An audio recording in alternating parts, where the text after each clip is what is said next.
आज सभी को उत्तरायण की बहुत बहुत बधाई हो। सभी पतंग चगाओ, चिक्की खाओ और मस्त हो जाओ।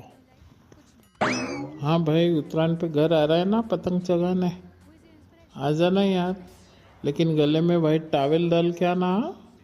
रास्ते में गाड़ी चलाते हुए कभी कोई दौरा वोरा फंस जाए तो तुझे गले वले में लगे ना। सिर में हेलमेट भी ज़रूर पहनना और गाड़ी धीरे चला के आना मेरे भाई, इसलिए ध्यान रख के आना। જુઓ, આ પતંગ ચગાવવાનું કામ છે ને તો ખાસ કરીને ગુજરાતી લોકોનું છે। એ લોકો એટલા ગાંડા થઈ જાય ને પતંગ બાદ 3 દિવસ કે ખાવા પીવાનો કોઈ ભાન જ ના રહે ને। ખાવું હોય તો છત પર, કંઈ બી તો છત પર જ એમના હોય 3 દિવસ। ભાઈ બહુ ગાંડા થઈ જાય। તો मैं એવું કહેવાનું ઈચ્છું છું कि आप सब देशवासियों को भी जब गाड़ी लेके आप लोग काम पे या इधर उधर जाते हो ना तो थोड़ा ध्यान से जाना। मैं बस यही इच्छता हूँ कि गुजराती लोगों केवा કે બધાનું ભલું ચાવે તો હું બી એવું ઈચ્છું છું કે તમે લોકો બધા આ તહેવાર શાંતિથી વીતી જાય ને સારો નીકળી જાય એવી મારી ઈચ્છા છે।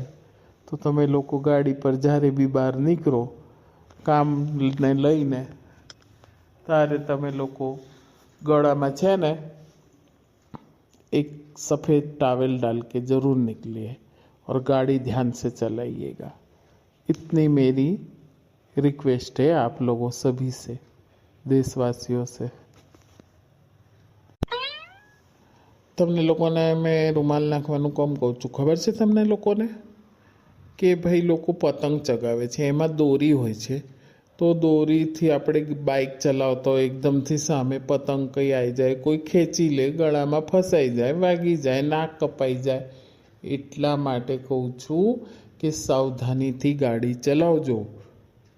आप सब समझ गए ना मेरी बात? गुजराती तो थोड़ी समझ में आती ही होगी आप लोगों को। तो जब जैसे गाड़ी चलाते पतंग की डोरी वगैरह गले में लगती है ना, लग जाए, कोई खींच ले तो अब किसी को बोल तो सकते नहीं है, इसीलिए आप लोग गले में वाइट टॉवेल डाल के निकलिए।